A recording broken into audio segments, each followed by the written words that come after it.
Bonjour à tous et bienvenue à nos entrevues Mardi Experts. Aujourd'hui, avec moi, j'ai Lise Setlaki qui va pouvoir nous parler de l'astuce choisir. Donc, on va discuter aujourd'hui un peu de c'est quoi choisir, comment est-ce que ça peut nous aider pour notre santé mentale, qu'est-ce qui fait que des fois c'est difficile de choisir. Alors, on va parler un peu de tous ces sujets-là. Et donc, merci beaucoup, Lise, d'être avec nous aujourd'hui. Bien, merci de m'avoir invitée. Ça me fait plaisir d'être là. Oui. Alors, dans le fond, pour ceux qui ne nous connaissent pas, moi, je m'appelle Angélique Lantier. Je suis conférencière, coach et animatrice des 7 astuces pour se recharger pour Santé mentale Québec Rive-Sud. Et Lise, est-ce que tu veux nous parler un peu de c'est quoi, dans le fond, ton expertise là, et ton titre, si on pourrait dire? Te présenter à nous. En fait, moi, je suis coach consultante en développement des affaires, mais le développement des affaires, ça passe par le développement personnel. Et déjà, être en affaires, c'est un choix. Et ce qui va faire qu'on va pouvoir se développer, c'est de réussir à faire les bons choix. Donc, choisir, c'est, et bien choisir, c'est une priorité. Ça passe par là. Je suis aussi directrice générale du CALAX. Le CALAX, c'est un centre d'aide pour les victimes d'agressions à caractère sexuel. Et on offre des services sur les territoires de la MRC de l'Érable, d'Arthabasca et de Bécancour. Super. Donc, tu sais, je veux dire, comme tu l'as dit dans ta présentation, choisir, c'est au cœur de tout développement. Clairement. C'est veux pas, moi je dis souvent hein, que bon, à travers nos étapes de quand on avance, la première chose, c'est de découvrir. Hein, donc, on découvre un peu, bon, c'est quoi les possibilités, etc., pour ensuite nous amener à faire un choix, pour ensuite passer à l'action. Donc, moi, je le dis souvent que choisir, c'est comme la deuxième étape dans le processus, si on veut dire. Mais c'est là l'importance. Hein. Pour toi, c'est quoi que ça signifie choisir? Pour moi, le premier élément, je te dirais que choisir, faire des choix, euh, ça m'évoque la liberté, ça m'évoque le pouvoir, que j'ai le pouvoir sur ma vie. Je ne suis pas une victime. J'ai le pouvoir de choisir la direction, l'orientation que ma vie va prendre. J'ai le pouvoir de choisir qu'est-ce que je veux vivre, puis de développer les forces que j'ai, euh, de compenser pour les limites que j'ai en déléguant, avec mon cercle d'amis. J'ai la possibilité. En fait, choisir, c'est aussi la première étape de toute guérison. Si vous avez vécu un traumatisme ou vous avez frappé un mur, peu importe, la première décision, c'est de choisir d'aller mieux, c'est de choisir de guérir, c'est de choisir d'avoir une meilleure vie. Mhm. Alors, c'est par là vraiment que ça passe. Exact, exact. C'est souvent pour ça que je dis que c'est comme tu dis, c'est la première étape pour un changement vers quelque chose de mieux. Hein, moi, souvent, je me souviens que quand j'étais un moment donné à l'hôpital, il m'arrivait quelque chose un moment donné, puis c'était, oublie ça, là, j'étais à terre, si on veut dire, j'étais dans mon bas fond. Puis c'est découvrir, c'est, OK, prendre conscience. Prendre conscience que présentement, ça ne va pas bien. Prendre conscience que, OK, je suis là-dedans.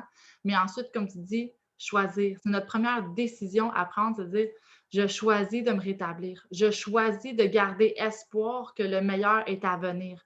Je choisis de faire un pas pour mon bien-être. Tu sais. C'est vraiment ça parce que on ne décide pas toujours de qu'est-ce qu'on vit, mais on peut choisir l'attitude à laquelle on va faire face à cette situation-là. Moi, je trouve qu'un élément important quand on parle de choisir, c'est beaucoup dans la perception. Les lunettes que j'ai pour vivre, oui, effectivement. Alors, les lunettes que je vais utiliser pour voir le chemin que je vais prendre. Fait que, puis quand je fais du coaching, j'ai toujours une tonne de lunettes. Alors, j'ai mes lunettes ici, où là, je choisis de regarder juste les bébites, de Hmm. regarder juste ce qui va aller mal, de regarder tout ce qui a le potentiel de me faire mal, tout ce qui peut m'arriver de désagréable. Mais j'ai aussi la possibilité de regarder la vie et dire, il va faire beau, les fleurs sont belles, puis de choisir quelle fleur je veux ramasser aujourd'hui, puis que je veux faire briller aujourd'hui.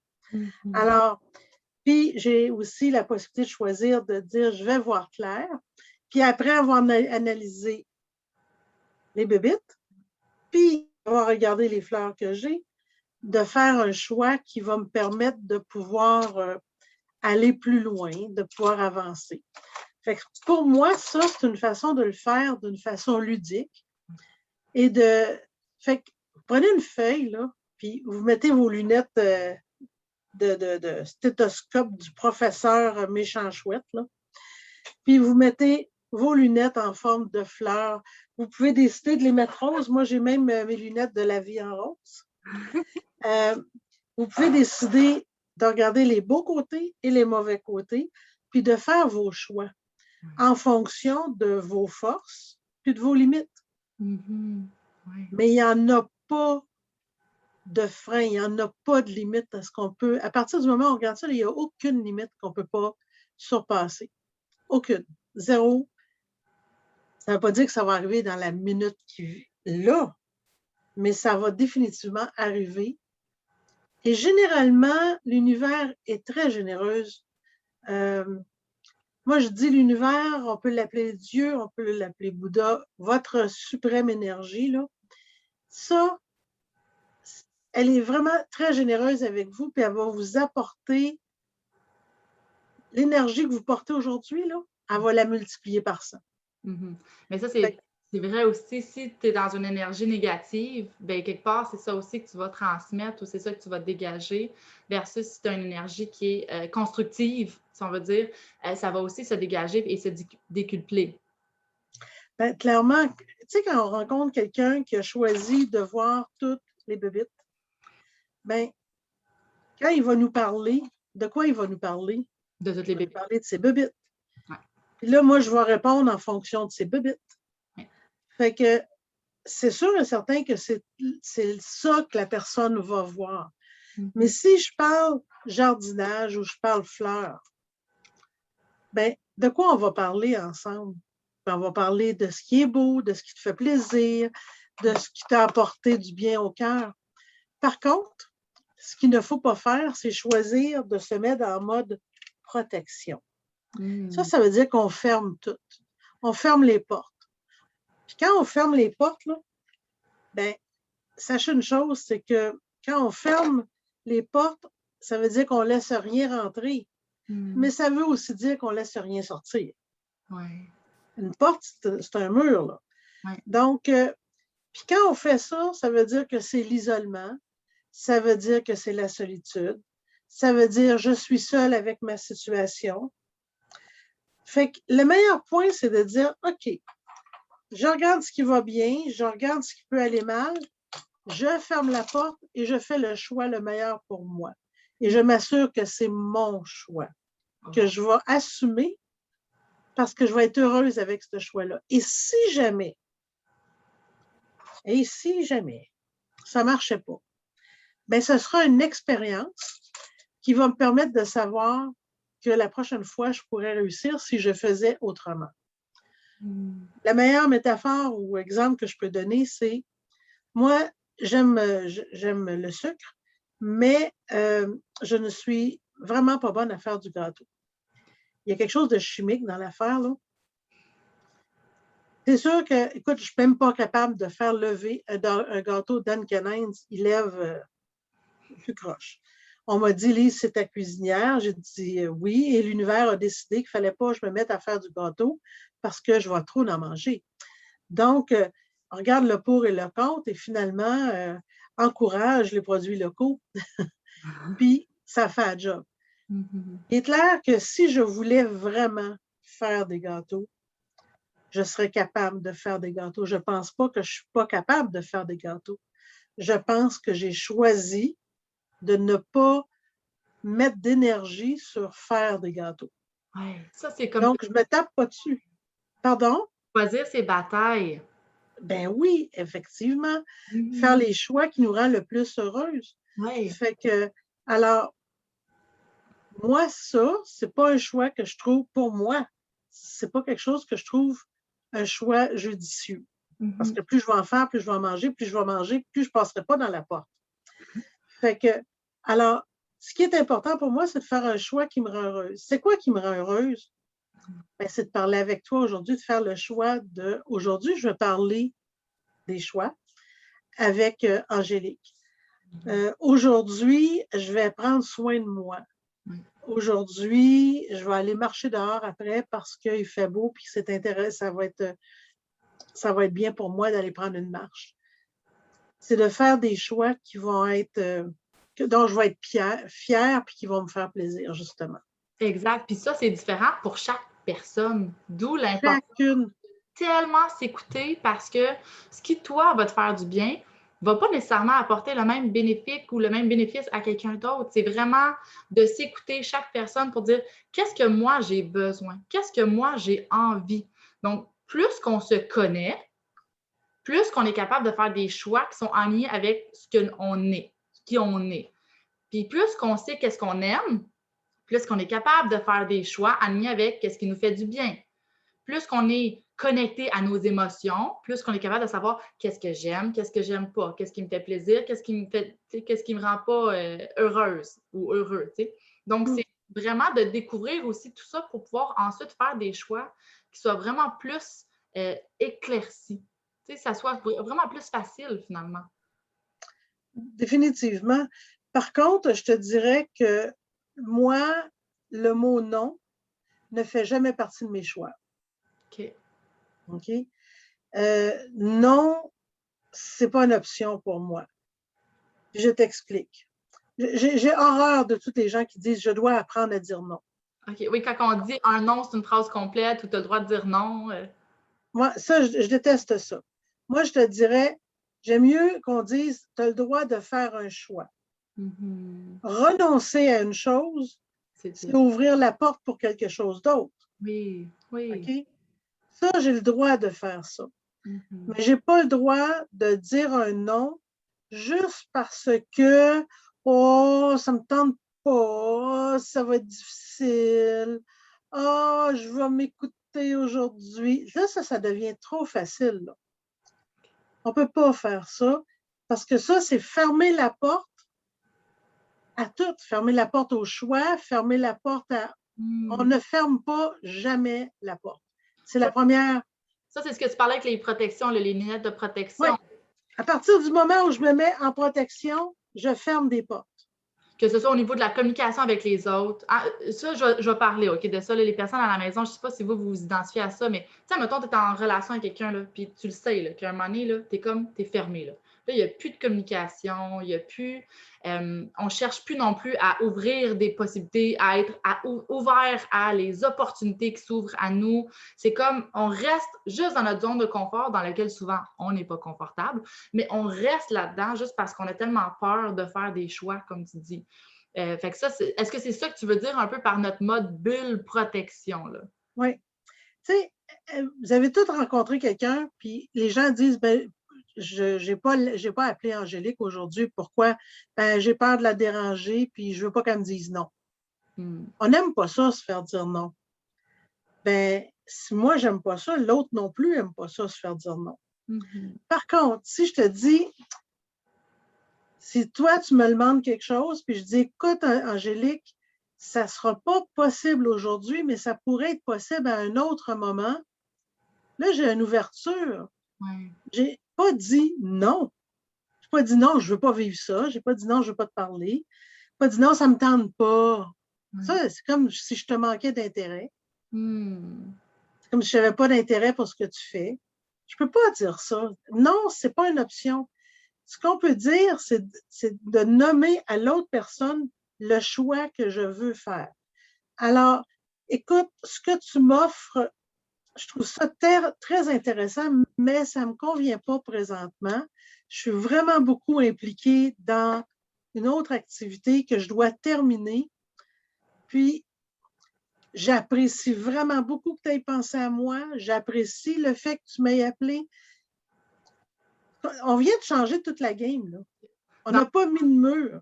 Oui, donc ce que je comprends, moi souvent je donne l'analogie, tu sais, les petits-enfants, là. Un enfant, si tu lui dis non, là, il va être fâché, tu sais, tout de suite, il va avoir une réaction, là, c'est comme, Non, puis t'es comme, ah, tu sais, ça nous amène, dans le fond, à tout de suite peut-être tomber dans la défensive ou, tu sais, de se sentir comme, ben, coudonc, qu'est-ce qui se passe? Fait que moi, j'aime ton approche parce que c'est comme de dire, ben, si je dis non, c'est parce que je dis oui à quelque chose. Fait qu'exemple, de dire, j'aimerais vraiment ça te parler, mais présentement, je peux pas. C'est de dire non à la personne d'une façon qui est diplomate, on va dire ça comme ça quand même, là, respectueuse aussi, tout en expliquant pourquoi, pour que la personne, elle ne le sente pas comme un rejet, comme un sentiment d'abandon. Ça déclenche moins l'autre personne dans ses propres blessures ou quoi que ce soit. Et ça met en lumière que c'est pas parce que je manque de respect, mais c'est parce que ben, moi, je me respecte assez pour dire ben, je préfère telle activité. En fait, je dirais, au lieu de fermer la porte, laissez la porte entrouverte. Donc, de pas ça va changer déjà toute la dynamique. Si vous laissez la porte entrouverte, c'est de dire présentement, je ne peux pas, mais tantôt, ça me conviendrait. On est ailleurs. Mais s'il y a quelque chose, admettons que quelqu'un te donne comme possibilité, mais que ça ne t'intéresse vraiment pas, tu as le droit, en théorie, de juste dire ça ne m'intéresse pas. Ben, je vais te donner un exemple. Si quelqu'un me demande d'aller sauter en parachute, je vais dire, écoute, je trouve ton offre super intéressante, mais ça ne sera vraiment pas possible pour moi. L'idée de sauter en bas d'un avion, j'ai peur, je ne suis pas à l'aise, je ne suis pas bien avec ça. Mais là, j'ai encore laissé la porte entrouverte. On ne sautera pas en avion, mais on pourrait peut-être aller prendre un café ensemble. En fait, c'est tu maintiens la connexion. Exactement. C'est que le courant, la connexion, elle est encore là parce que tu t'ouvres. Tu sais, quand on dit la porte ouverte, c'est que ton ouverture, elle est encore là envers l'autre personne de dire. Puis en plus, c'est que ça l'amène vers une meilleure intimité.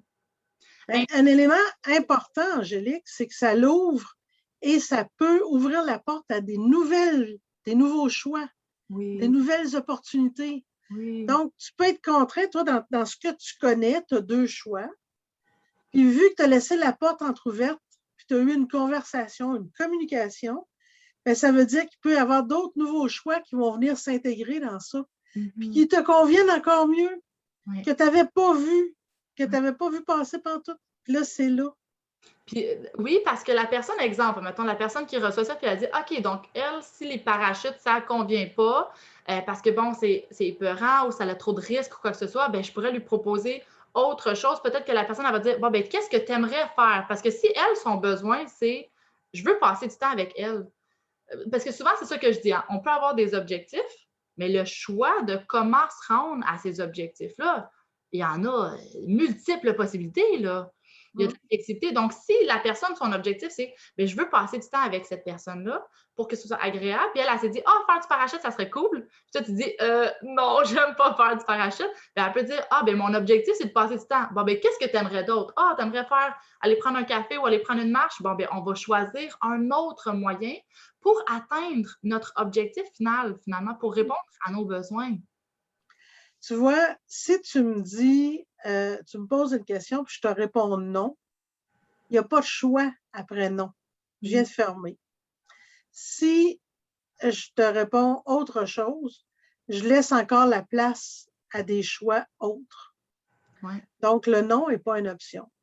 Mais choisir, tantôt, tu as parlé de faire des choix. Je trouve ça intéressant. Et c'est particulièrement extraordinaire pour les personnes qui sont rebelles. On l'est tout un petit peu là, dans nous.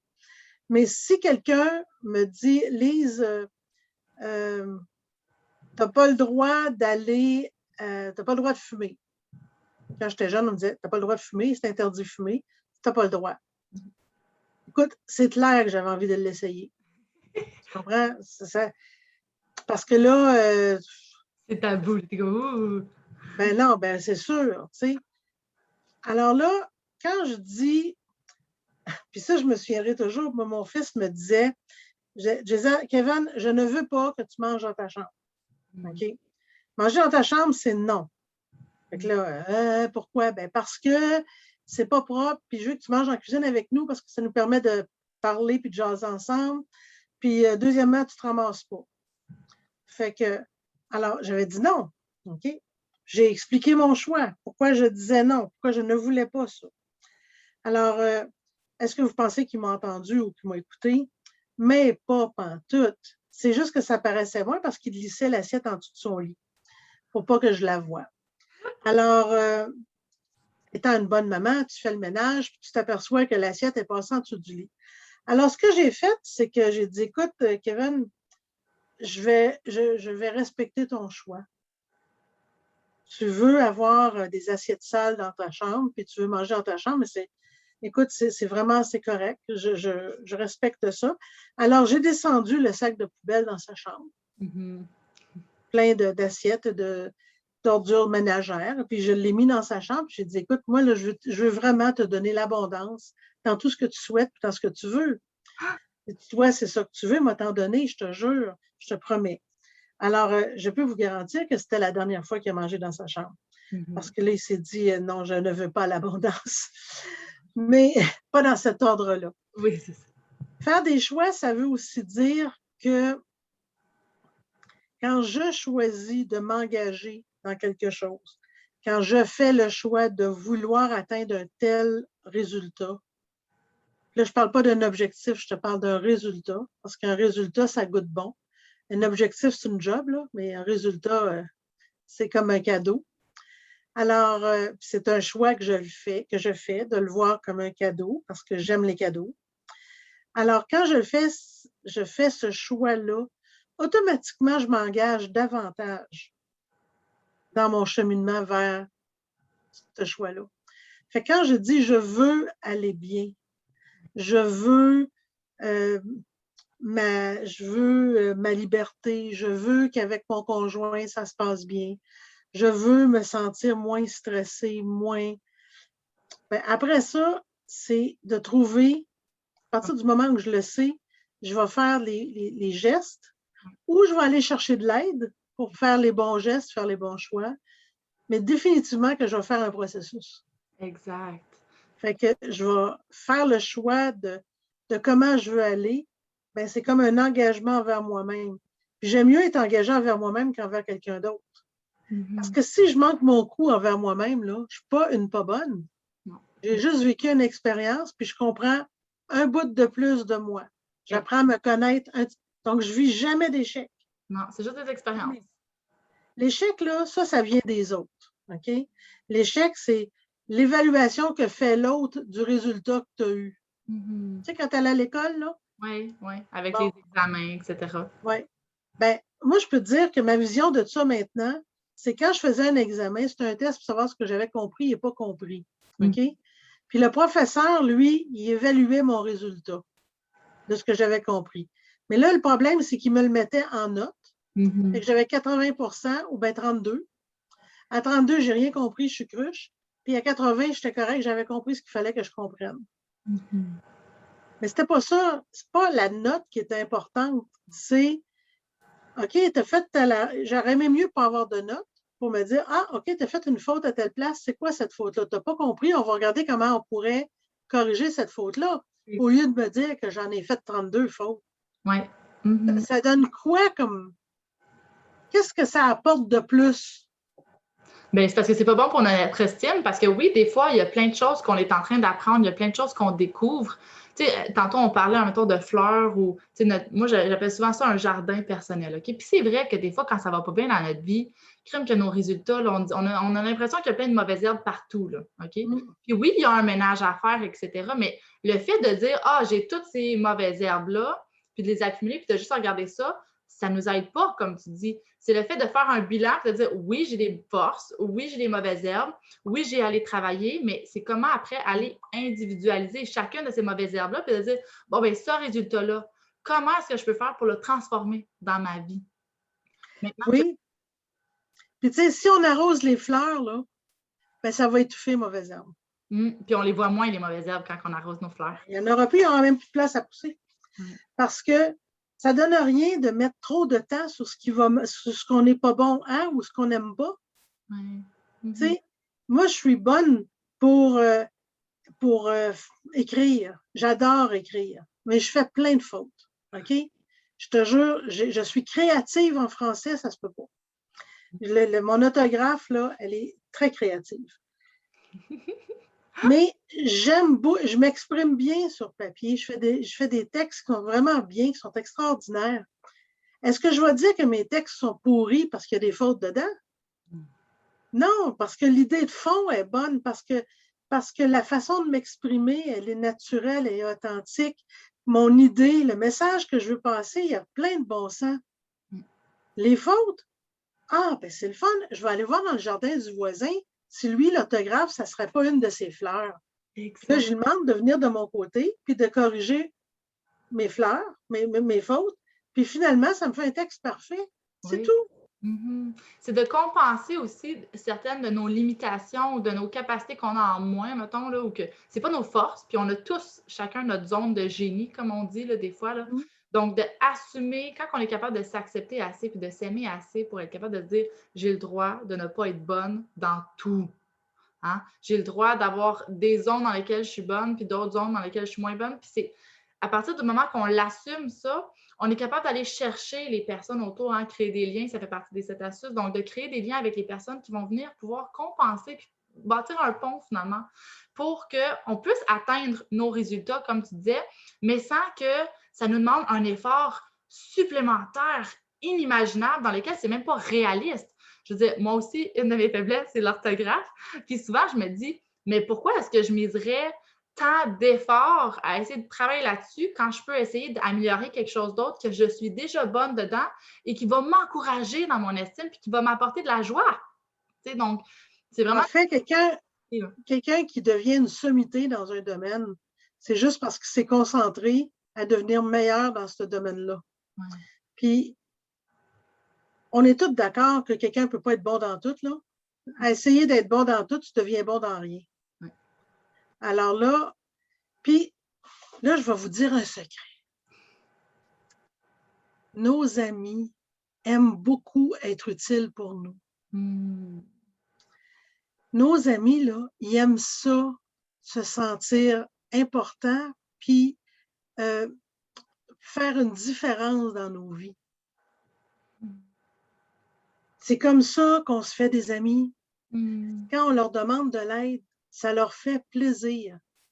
Pas parce qu'ils nous sentent faibles, ça leur fait plaisir parce qu'ils peuvent contribuer. Si vous ne croyez pas à ça, ben, je vais vous dire une chose, regardez-vous dans le miroir et dites, moi, là, quand j'ai réussi à contribuer dans la vie de quelqu'un, puis moi, quand j'ai réussi à faire plaisir puis faire un changement dans la vie de quelqu'un ou d'être importante, de faire une différence dans la vie de quelqu'un, ça me fait-tu plaisir? Mais tellement, je me sens appréciée, je me sens valorisée. Je trouve que dans ce temps-là, j'ai fait un choix d'être une bonne personne, j'ai fait le choix d'être généreuse. Ça me fait plaisir. Ben, c'est la même chose pour les autres. Donc, tu sais, à vouloir être parfait, là, ben vous allez faire suer tout le monde. Puis vous allez être toute seule à la fin. Ben oui, parce qu'il n'y a pas personne qui veut avoir Mr. Know-it-all à côté. Tu sais, le monsieur c'est tout, là. On n'en veut pas de ça autour de nous. On veut avoir une conversation, tu as tes forces, j'ai mes faiblesses, on en parle, on avance ensemble. C'est ça qu'on veut. Oui. Donc, faites le choix d'être humain, puis le choix de divinement prendre soin de vous en acceptant ça, qu'on est fait de bon et de perfection et d'imperfection. Puis les imperfections, c'est ce qui nous donne de la valeur. Si vous voulez la perfection, vous allez avoir quelque chose de robotisé.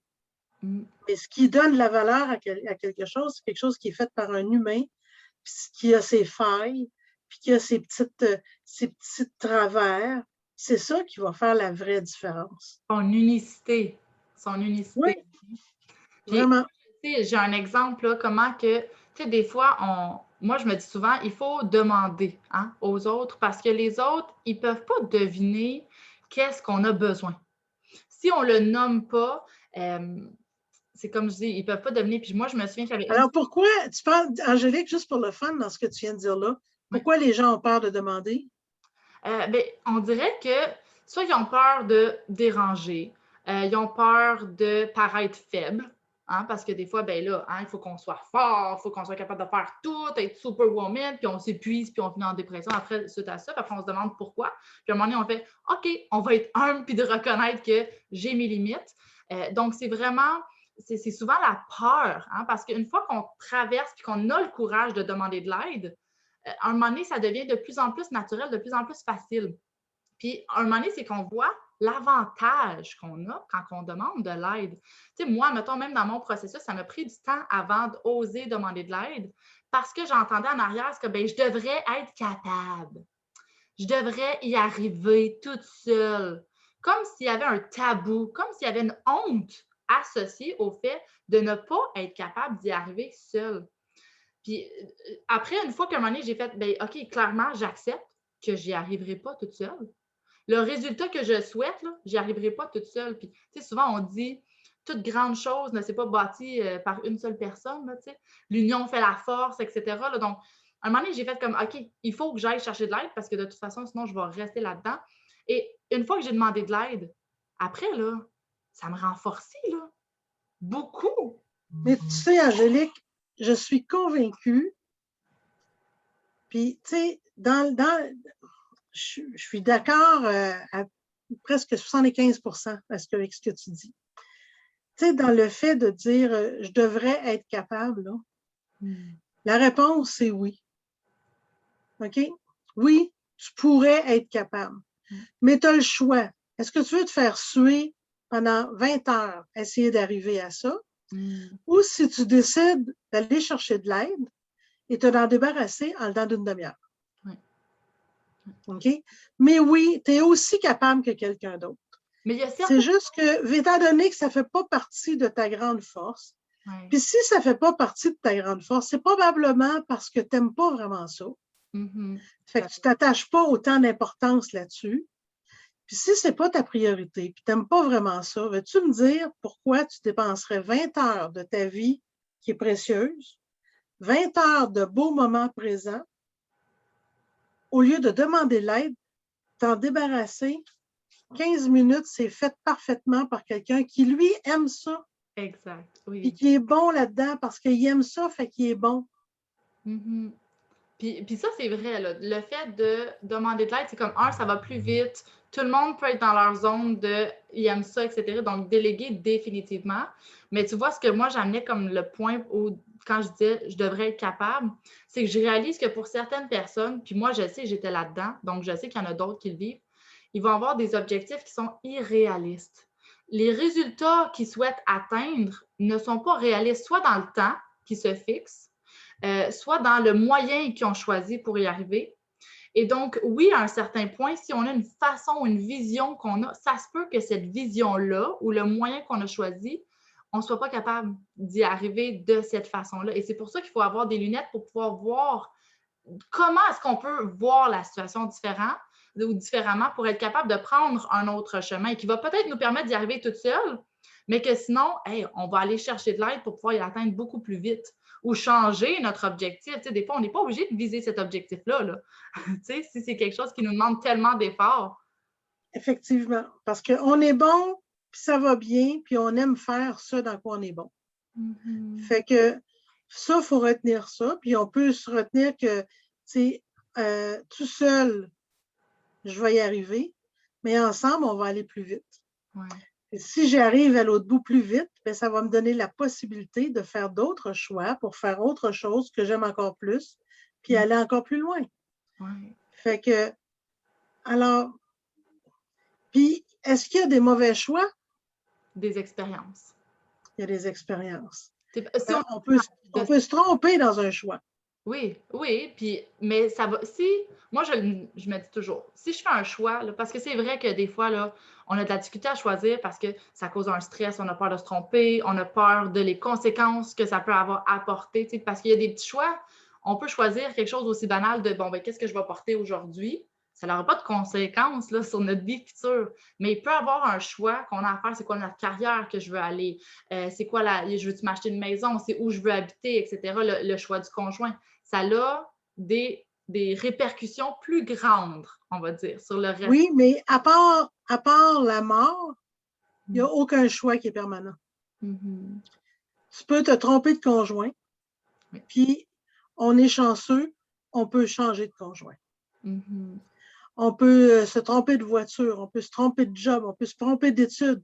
Moi, je suis retournée à l'école, j'avais 45 ans. Est-ce que j'ai fait un mauvais choix avant? Non, j'ai fait un choix de cœur. J'ai adoré ma première profession. La vie, l'économie a fait que ça a dû avoir une fin. Mais tout ça, ça a été des expériences qui ont construit la femme que je suis aujourd'hui. Et j'ai fait le choix de retourner à l'école et de bonifier, d'arroser ces fleurs-là, ces expériences-là que j'avais vécues pour en faire quelque chose de mieux et de plus grand et dans lesquelles je m'amuserai encore.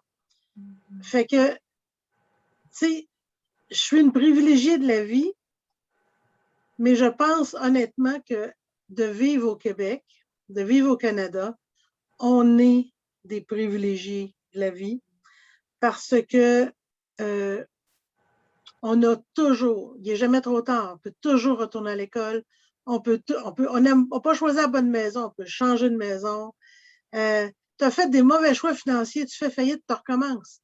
Écoute bien, là, tu sais, il n'y en a pas de limite au choix qu'on peut faire.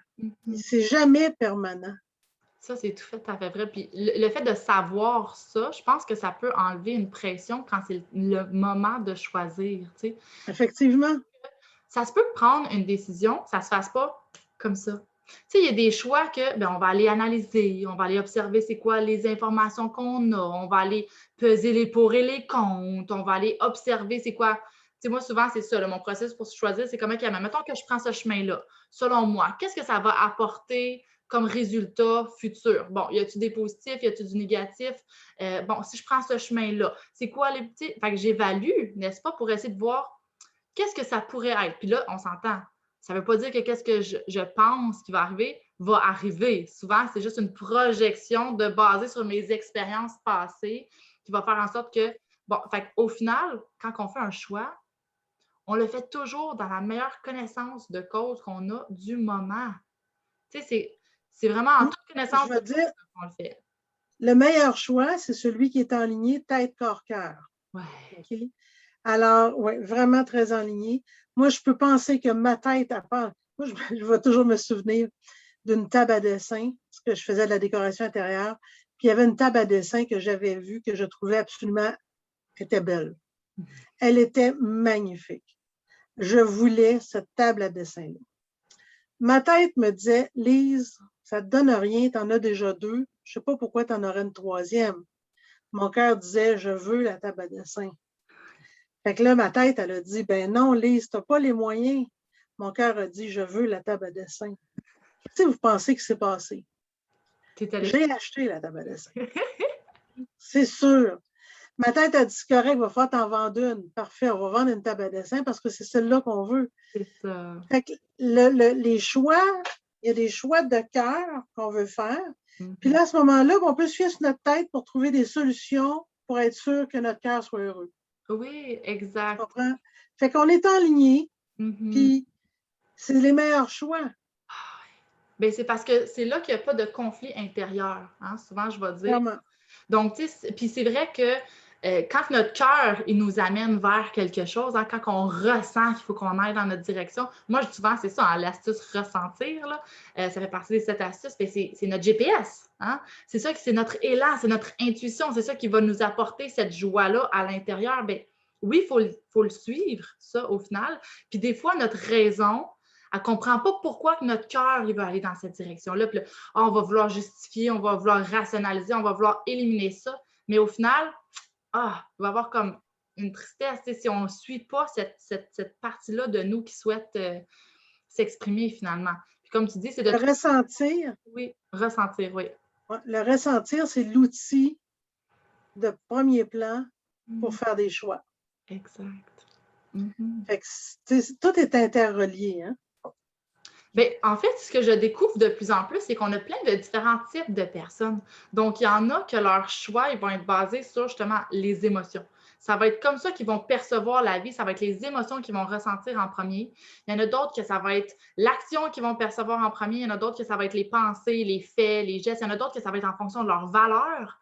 Donc, chaque personne va faire des choix en fonction de la première perception qu'ils vont avoir. Qu'est-ce qui est important finalement pour eux?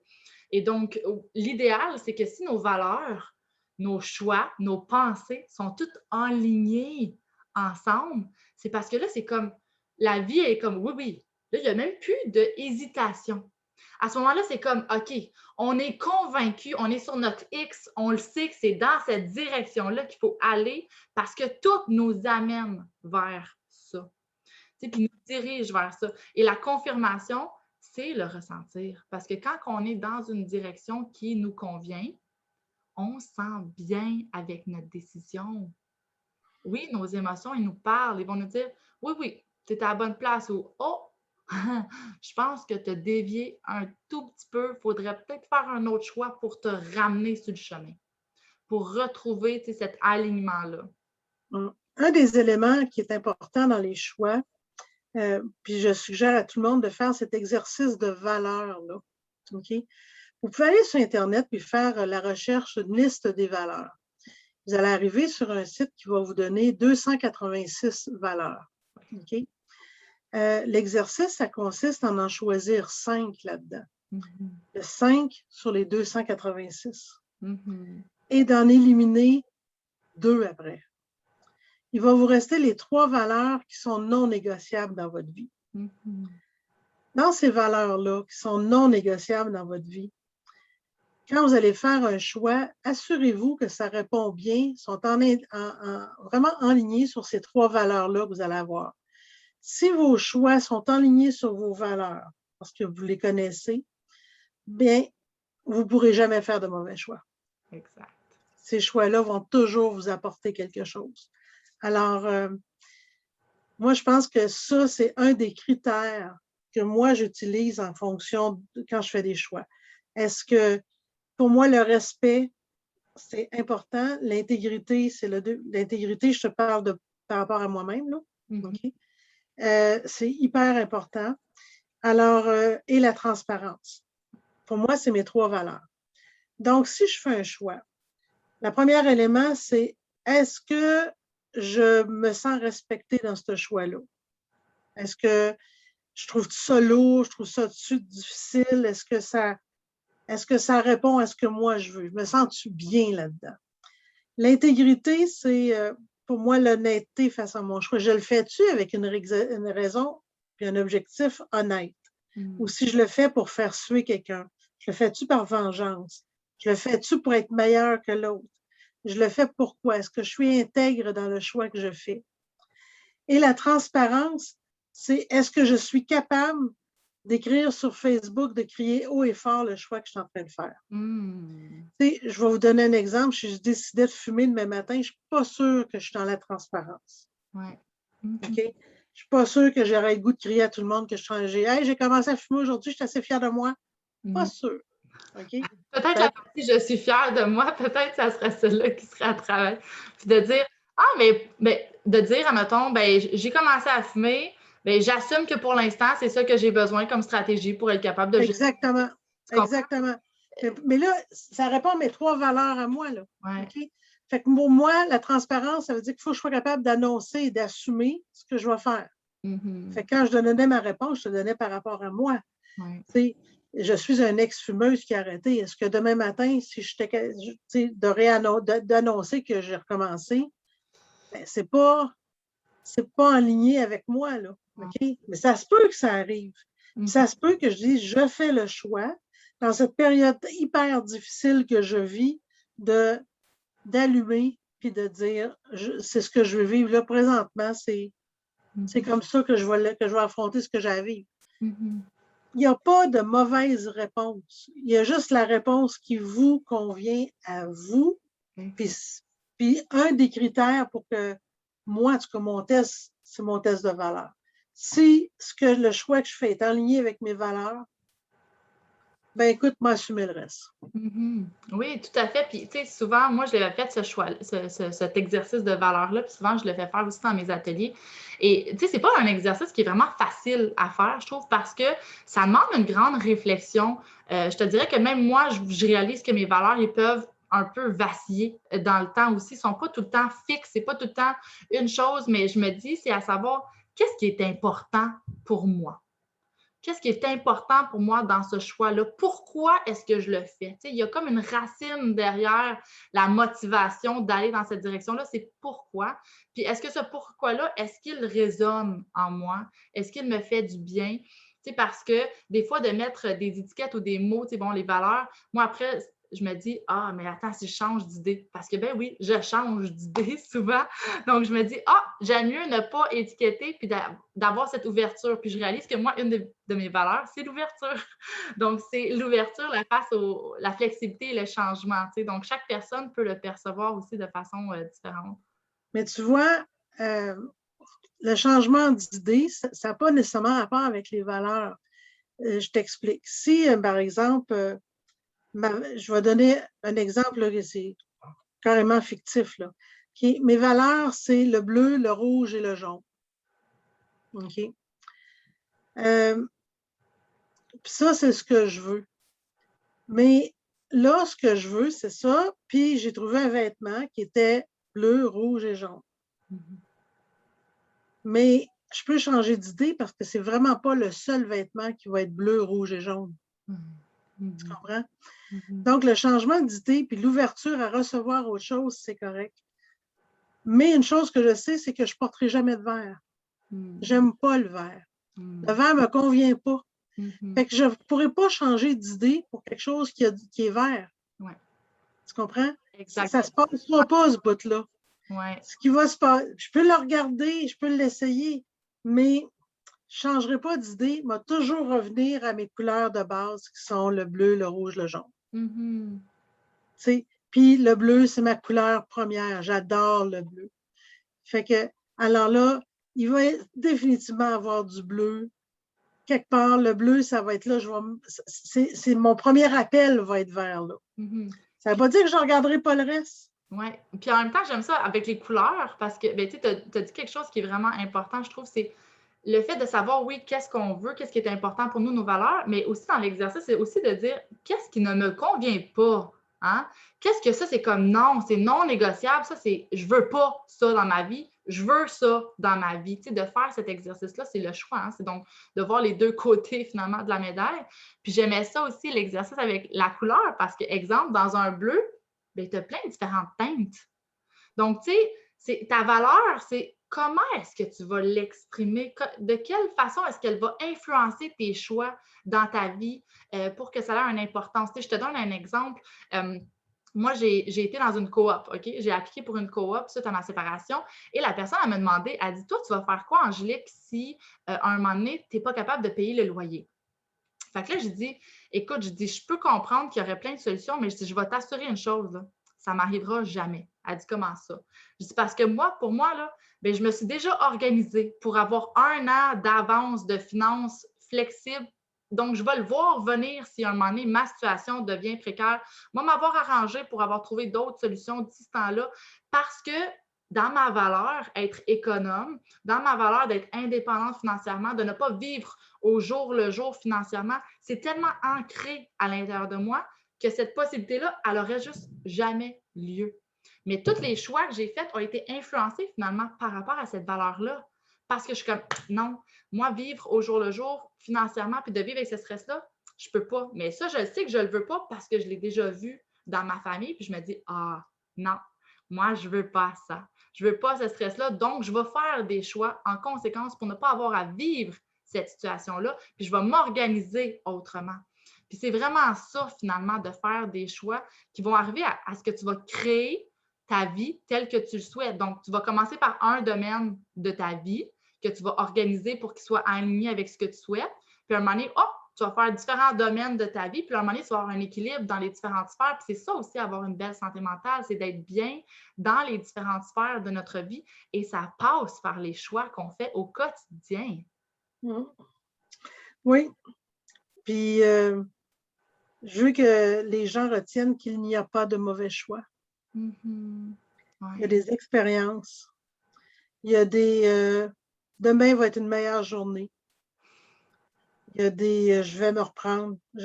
Tomber, c'est pas grave. Ce qui est divin, c'est se relever. C'est ça qui fait la fierté d'une personne. C'est d'être capable de se relever. Ouais. Fait que c'est majeur. Quelqu'un qui ne tombe pas parce que tout est parfait et tout est facile, il ne vit pas ça, cette fierté-là. On va tous avoir à tomber un moment donné. On vit tous des up and down, des creux dans certaines sphères de notre vie. Comme tu dis, on est humain. Exact. On est humain, c'est normal. Puis surtout dans cette période-ci qui est précaire, hein? Parce que des fois, oui, on peut avoir pensé, planifié tout, peu importe, d'avoir fait des choix, mais des fois, la vie nous arrive avec des imprévus que, wow, on ne savait pas comment gérer nécessairement ça. Donc, c'est normal de se donner le temps aussi de s'adapter à travers les situations. Puis comme tu dis, que nos choix qu'on fait, là, c'est des expériences. De juste faire des expériences, d'essayer de voir qu'est-ce qu'on peut apprendre de cette expérience-là pour être capable que la prochaine fois qu'on se retrouve dans une même situation, bien, on peut choisir comment qu'on veut agir pour avoir un résultat qui est différent. Et moi, je dis aux gens, ne restez pas dans une situation de victime. Une victime, c'est accorder à l'autre le pouvoir de faire des choix qui ont une influence sur ma vie. Si jamais, puis ça peut arriver qu'on se retrouve dans une situation comme ça, c'est que la vie, elle nous amène toutes sortes d'épreuves. Si jamais ça vous arrive, il y a de l'aide gratuite qui est offerte. Il y en a. Vous appelez à la place Rita Saint-Pierre, 758-5801, et on va vous diriger vers un centre de service qui va pouvoir vous aider. Vous appelez le 201, 211, Montréal, oui. vous appelez là, qui est un centre de service social où on va dire, écoute, tu n'as pas d'argent pour faire ton épicerie, va à telle place, tu vas manger. Oui. Si ta santé mentale, ça ne va pas bien, va à telle place. Tout ça, c'est gratuit, là. Ça ne vous coûte rien. Oui. Donc, faites le choix de prendre soin de vous et d'appeler à l'aide si jamais vous vous sentez victime d'une situation. Ne restez pas dans cet état, dans cette posture de victime-là. On est les plus grandes victimes de nous-mêmes. Quand on décide, nous, qu'on ne sera pas victime puis qu'on va faire des choix pour s'en sortir, je vous jure, ça se passe. Oui, puis ça nous apporte un sentiment après de reprendre le pouvoir sur notre vie. Total, et c'est possible. Oui, oui, tout à fait, mais c'est tellement important parce que c'est vrai que des ressources, là, il y en a tellement, tellement plein, là. Mais on est gâtés. On est gâtés, oui, vraiment, mais il faut faire le choix d'aller chercher cette aide-là, faire le choix de se dire, OK, je vais aller prendre cette aide-là pour pouvoir remonter la pente plus rapidement. Finalement, c'est de tendre la main, hein? De prendre la bouée qui peut être proche, de dire, OK, de dire, j'ai besoin d'une bouée là, avant de se noyer, là, de dire, OK, là, j'ai besoin d'avoir une bouée, quelqu'un qui nous donne une bouée, puis de prendre le choix de l'accrocher, cette bouée-là. C'est pas faire un choix de dire, je vais avoir besoin de cette bouée-là toute ma vie, là.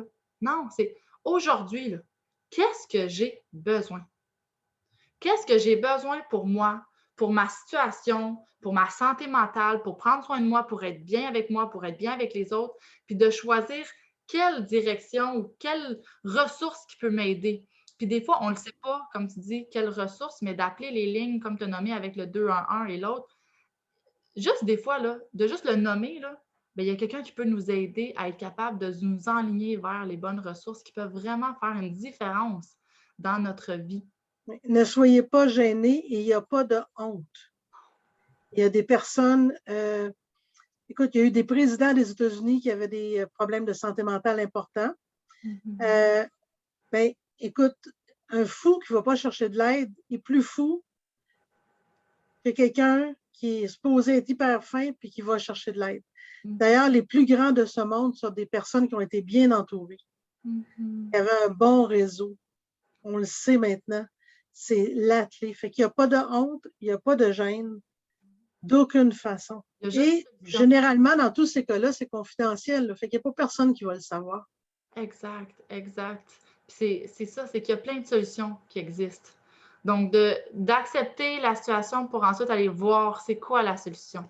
Choisir d'aller voir, puis de se tourner vers les solutions pour pouvoir s'en sortir, puis remonter la pente, comme on dit. Exactement. J'espère qu'à la maison, ça vous parle. Qu'est-ce qu'on parle aujourd'hui de choisir Merci beaucoup, Lise, d'avoir été là avec moi aujourd'hui pour pouvoir parler de l'astuce choisir. Si vous avez des commentaires ou des questions, n'hésitez pas à les marquer en dessous de la vidéo et on va revenir la semaine prochaine avec une autre capsule pour vous, toujours pour les mardis experts. Donc, merci beaucoup encore, Lise. Est-ce que tu as un mot de la fin que tu aimerais partager avec les gens qui écoutent la vidéo? Je vais finir sur cette phrase-là. On peut amener de l'eau, le cheval à l'abreuvoir, mais on ne peut pas l'obliger à boire. Donc, on n'a pas le contrôle sur, puis on ne peut pas vous obliger à faire des choix. Mais sachez que si jamais vous avez besoin, tout est là pour vous. Alors, n'hésitez pas, puis aimez-vous suffisamment pour prendre soin de vous. Oh, c'est très bien dit. Merci. Merci infiniment. Puis merci à la maison. Je vous souhaite Bonjour tout le monde. une bonne semaine. Au revoir.